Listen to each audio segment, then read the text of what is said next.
Hi friends, எல்லோரும் எப்படி இருக்கீங்க? நல்லா இருக்கீங்களா? இன்றைக்கி இந்த வீடியோ எதுக்குன்னு பார்த்தீங்கன்னா, எங்கள் ஊர் கிளைமேட் செம்மையாக இருந்தது. அதை உங்ககிட்ட கொஞ்சம் ஷேர் பண்ணலாமேன்னு சொல்லிட்டு எடுத்தேன். இது தோப்பில் தண்ணி நல்லா வந்துட்டு இருந்தது, வாழைத்தோப்பில்.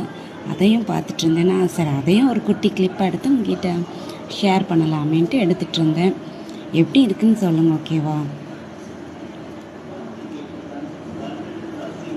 அப்படியே சூப்பராக இருந்தது. அந்த கிளைமேட் மழை பெஞ்சிட்டு இருந்தது, சாரெல்லாம் விழுந்துட்டு இருந்தது. அதில் அந்த தண்ணியில் நல்லா ஆட்டம் போட்டுட்டு இருந்தோம். அப்புறம் அந்த சைடில் சங்குப்பூ பார்த்தேன். சங்குப்பூ எதுக்கோ பெனிஃபிட்னு சொல்லி கேள்விப்பட்டிருக்கேன். தெரிஞ்சால் எனக்கு கமெண்ட் பண்ணுங்கள், ஓகேவா? அதுவும் பார்த்தேன்னா சூப்பராக இருந்தது. அப்புறம் பைக்கில் போயிட்டுருக்கும்போது லைட்டாக சாரல் விழுந்துகிட்டே இருந்தது, சூப்பராக இருந்தது. இந்த வீடியோ உங்களுக்கு பிடிச்சிருந்ததுன்னா என்னோட இன்ஸ்டாகிராம் ஐடியை ஃபாலோ பண்ணிக்கோங்க, ஓகே? இந்த வீடியோ பிடிச்சிருந்தா க்ரீன் கலர் ஹார்ட் கொடுங்க, ஓகேவா? ஓகே, பாய், தேங்க்யூ.